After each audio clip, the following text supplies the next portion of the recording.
નમસ્તે બાળ મિત્રો, મારી યુટ્યુબ ચેનલમાં આપ સૌનું સ્વાગત છે।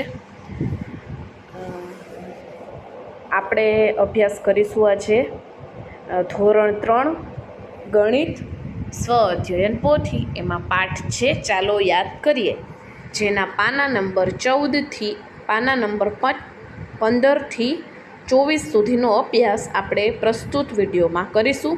જો આપ મારી ચેનલમાં નવા છો તો પહેલાં તો મારી ચેનલને સબસ્ક્રાઈબ કરો અને બેલ આઇકન દબાવવાનું ભૂલશો નહીં, જેથી કરીને મારી તમામ વિડીયોના નોટિફિકેશન આપને મળતા રહે, અને વિડીયોને લાઇક અને શેર કરવાનું ભૂલશો નહીં।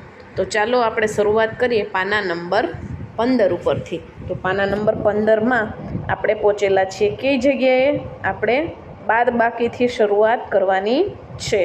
તો બાદબાકીમાં સૌપ્રથમ શું થશે? જો બાદબાકીમાં એક ઉદાહરણ આપેલું છે, આપણે 3 બોક્સ આપેલા છે, -2 બોક્સ બરાબર 1। તો આપણે જોઈએ તો આ 3 બોક્સ છે, 1 2 3, એમાંથી જો આપણે 2 બોક્સ કટ કરવાના થાય તો કેટલા બોક્સ વધે? 1 બોક્સ વધે। એ જ રીતે 9 - 4 આપણે ઉદાહરણ આપેલું છે, 9 માટે શું કરેલું છે? 9 છે તો એની સામે 9 લીટી દોરેલી છે, એમાંથી કેટલી લીટી કટ કરવાની છે? તો નીચે જે આંકડો આપેલો છે 4, એટલી લીટી કટ કરવાની છે। 9માંથી 4 લીટી કાપી નાખી, કાઢી નાખી, તો કેટલી લીટી વધી? 5 લીટી વધી। એ જ રીતે આપણે બાદબાકીના દાખલા ગણવાના છે। એ પછી આપણે આપેલું છે 9 - 5, તો કેટલા વધશે? 4 વધશે। 9 - 5 બરાબર 4 થશે। પછી 6 - 2 બરાબર 4 થશે। 4 - 3 બરાબર 1। 8માંથી 8 જાય તો 0, અને 9માંથી 8 જાય તો 1। ત્યારબાદ 7માંથી 5 જાય તો 2, 9માંથી 6 જાય તો 3, 2માંથી 0 જાય તો 2, 5માંથી 4 જાય તો 1, અને 7માંથી 7 જાય તો 0। એ જ રીતે હવે 2 અંકના બાદબાકી છે, તો 2 અંકના બાદબાકીમાં શું થશે? 2 આંકડા આપેલા છે, તો આપણે જમણી બાજુથી શરૂઆત કરવાની, આપણા હાથની જમણી બાજુથી શરૂઆત કરવાની રહેશે। 23 - 12 આપેલા છે, તો આપણે શરૂઆત ક્યાંથી કરશું? 23 - 12 આપેલા છે, તો આપણે શરૂઆત જમણી બાજુથી કરશું। આ 3 - 2, તો 3માંથી 2 ગયા તો આવ્યા 1, અને હવે ડાબી બાજુનો બાદબાકી કરવાની। આ 2 - 1 કર્યા તો કેટલા વધ્યા? 1 વધ્યા, એટલે જવાબ આવ્યો 11। એ જ રીતે 37 - 15 બરાબર કેટલા થશે? 22। પછી 48 - 25 એટલે 23। 76 - 34 એટલે 42। 98 - 54 એટલે 54। 44 - 78 - 67 એટલે 11। 89 - 58 એટલે 41। 67 - 42 એટલે 25। હવે ત્યારબાદ શું છે? દસકાવાળી બાદબાકી છે, તો એમાં શું કરવાનું રહેશે? આપણે 68 - 59 આપેલા છે, તો આપણે શું કરશું? 68 - 59, તો 8માંથી 9, આ 8 છે એમાંથી 9 છે એ કટ થાય નહીં, તો આપણે શું કરશું? 8ની ઉપર દસકો લેશું 18, અને 6 એની આગળની સંખ્યા 6 છે એની ઉપર એમાંથી 1 કટ કરી અને એની આગળની સંખ્યા મૂકીશું, તો 6 ઉપર આવશે 5, એટલે 18માંથી 9 ગયા તો વધ્યા 9, અને 5માંથી 5 જાય તો 0, એટલે જવાબ આવશે 9। એ જ રીતે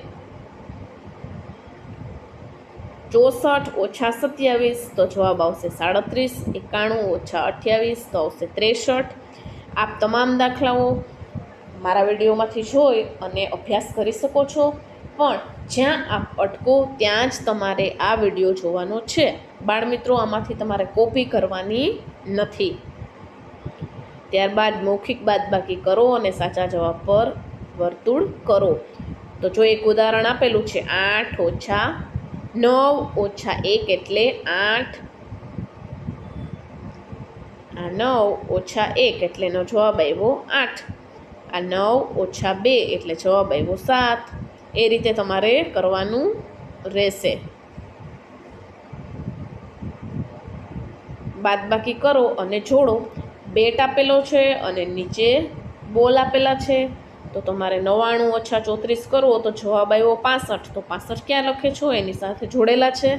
87 ઓછા 42 તો જવાબ આવ્યો 45, તો એને 45 સાથે જોડેલા છે. 74 ઓછા 24 તો જવાબ આવ્યો 50, તો એને 50 સાથે જોડાયા છે. એ રીતે કરવાનું રહેશે. હવે જુઓ અને સમજો અને એ મુજબ કરો. રેખા પાસે 32 જામફળ છે, તેણે 14 જામફળ છે મનીષાને આપ્યા. તો હવે તેની પાસે કેટલા જામફળ વધે? તો 32 ઓછા 14 બરાબર 18. હવે દક્ષ પાસે 56 ચોકલેટ છે. દક્ષ જઈને 18 ચોકલેટ આપે છે, તો દક્ષ પાસે કેટલી ચોકલેટ વધશે? તો 56ની સામે આપણે લખવું પડશે કે અહીં દક્ષ પાસે 56 ચોકલેટ છે. 18 એની સામે લખવું પડશે કે હવે તેણે તેમાંથી 18 ચોકલેટ જઈને આપી. તો જવાબ આવ્યો 38. તો એની સામે લખવાનું રહેશે કે તેથી દક્ષ પાસે હવે 38 ચોકલેટ વધશે. એ જ રીતે બીજો દાખલો. દલજીત પાસે 50 રૂપિયા હતા, તેમાંથી તેણે 35 રૂપિયાનો કંપાસ ખરીદ્યો. હવે દલજીત પાસે કેટલા રૂપિયા બાકી રહ્યા? તો કે 50 ઓછા 35 બરાબર 15. હવે છે અઠવાડિયા અને વર્ષના નામ તો આપણને આવડે જ છે. પછી અંગ્રેજી માસના અને ગુજરાતી માસના નામ આપેલા છે, એ જોઈને પહેલાં તો આપણે આ રીતે લખવાના છે. પછી ખૂટતા માસના નામ લખવાના છે. જાન્યુઆરી, પછી ફેબ્રુઆરી, માર્ચ, એપ્રિલ, મે, જૂન, જુલાઈ, ઓગસ્ટ, સપ્ટેમ્બર, ઓક્ટોબર, નવેમ્બર, ડિસેમ્બર. એ જ રીતે ગુજરાતી મહિનાના નામ: કારતક, માક્ષર, પોષ, મહા, ફાગણ, ચૈત્ર, વૈશાખ, જેઠ, અષાઢ, શ્રાવણ, ભાદરવો ને આસો. એ ઉપરથી આપણે ખાલી જગ્યા છે. રવિવાર પછી આવશે સોમવાર, સોમવારના 2 દિવસ પછી આવશે બુધવાર, શનિવાર પહેલાં આવશે શુક્રવાર અને મંગળવારના 3 દિવસ પહેલાં આવશે શનિવાર. હવે ખૂટતી સંખ્યા તમારે 1 થી 100 સુધીની લખવાની છે. હવે ચલણી નોટો વિશે આપણે જોઈએ. તો આપણે નોટો અને સિક્કા ગણી અને ટોટલ કેટલા રૂપિયા થાય એ લખવાનું છે. તો 10-10ની 3 નોટ અને 5નો 1 સિક્કો એટલે 35 રૂપિયા. ત્યારબાદ છે એક 20ની નોટ, એક 10ની નોટ, એક 5ની નોટ એટલે કેટલા થયા? 35 રૂપિયા. અને 1 રૂપિયાનો સિક્કો એટલે 36 રૂપિયા. પછી 50ની નોટ ને 5ની નોટ અને રૂપિયાના 3 સિક્કા એટલે 58 રૂપિયા. 50ની 1 નોટ, 2 20ની નોટ એટલે 90 રૂપિયા અને 2 રૂપિયાનો 1 સિક્કો એટલે 92 રૂપિયા. 2 50, 50ની 2 નોટ એટલે 100 રૂપિયા.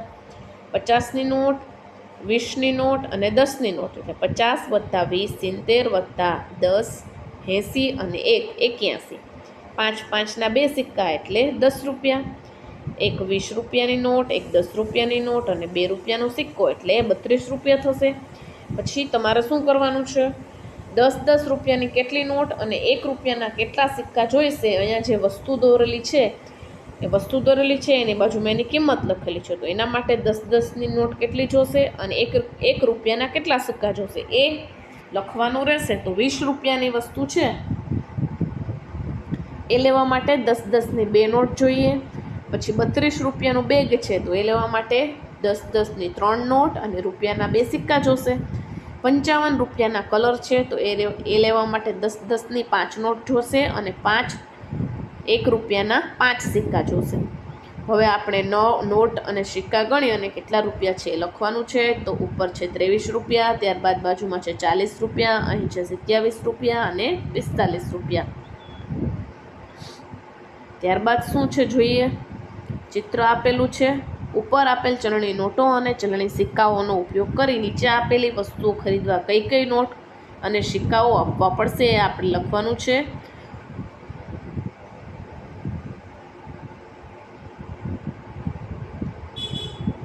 જુઓ, 20 રૂપિયાનું બેટ છે એ લેવા માટે 10-10ની 2 નોટ જોશે. પછી 10 રૂપિયાની બુક લેવા માટે 10 રૂપિયાની 1 નોટ જોશે. 40 રૂપિયાનો દડો લેવા માટે 20-20 રૂપિયાની 2 નોટ જોશે. 60 રૂપિયાનું ટોપ લેવા માટે 50-50ની નોટ 1 અને 10ની નોટ 1 જોશે. અને 25 રૂપિયાની ઢીંગલી લેવા માટે 20 રૂપિયાની 1 નોટ, 2 રૂપિયાના 2 સિક્કા અને 1 રૂપિયાનો સિક્કો જોશે, જેથી 25 રૂપિયાની ઢીંગલી આવશે. ત્યારબાદ છે કે તમારે ઘરે હોય તેવા વાસણો ભેગા કરી કોઈ એક જ કપમાંથી તેમાં પાણી ભરી નીચેનો કોઠો પૂર્ણ કરો. કે આ વાસણમાં કેટલાક કપ પાણી સમાય એ લખવાનું છે. તો મેં આ રીતે કરેલું છે કે આ વાસણનું તમે તમારી રીતે તમારી ઘરેથી કોઈ વાસણ લઈ એનો અભ્યાસ કરી અને અહીંયા આંકડાઓ લખી શકો છો. મેં આ રીતે લખેલા છે વાસણ અને એમાં કેટલા અંદાજિત કપ જોઈએ એ અને ખરેખર કેટલા કપ પાણી સમાયું એ. તો તપેલીમાં 4 કપ અંદાજિત મને લાગ્યું કે સમાશે, એને બદલે કેટલા સમાણા? 6 કપ સમાણા. પછી જગ, એમાં 6 કપ અંદાજિત અને 6 કપ સમાયું. લોટો, તેની અંદર 3 કપ અંદાજિત અને 2 કપ પાણી વાસ્તવિક રીતે સમાય. વાટકામાં 4 અને 3, ગાગર 25 અને 28, ગ્લાસ તો 3 અને 3, કીટલી 5 અને 7, બરણી 5 અને 8, પવાલી 9 અને 10. હવે આ 2 પાત્રો આપેલા છે, એમાંથી કયા પાત્રમાં વધારે પાણી સમાય એની સામે આપણે રાઈટની નિશાની કરેલી છે. તો એક ડોલ અને એક મગ આપેલો છે, તો ડોલમાં વધારે પાણી સમાય, તેથી ત્યાં રાઈટની નિશાની કરેલી છે. પછી એક ઘડો અને એક નાનકડો ઘડો છે, તો મોટા ઘડામાં વધારે પાણી સમાય. પછી નાની તપેલી અને મોટી તપેલી, તો મોટી તપેલીમાં વધારે પાણી સમાય. પછી એક નાનકડો મગ અને એક ડીશ છે, તો ડીશમાં વધારે પાણી સમાય. મોટો ઘડો અને નાનો ઘડો, તો મોટા ઘડામાં વધારે પાણી સમાય. ત્યારબાદ એક નાનકડો ઘડો છે અને એક મોટો જગ જેવો ઘડો છે, તો એમાં મોટા ઘડામાં વધારે પાણી આવશે. તો આભાર બાળ મિત્રો, અહીં આપણો ચાલો યાદ કરીએ પાઠ પૂરો થાય છે. તો આપ સૌએ વિડીયો શાંતિથી નિહાળ્યો તે બદલ આભાર. ફરી મળીશું આના પછીના ગણિત સ્વાધ્યાય પોથીનો પાઠ 2 સાથે આપણે ફરીથી મળીશું. અને પાઠ 2ની લિંક છે મેં આના ડિસ્ક્રિપ્શનમાં આપેલી છે, તો આપ ત્યાં જોઈ શકો છો. આપ સૌનો આભાર.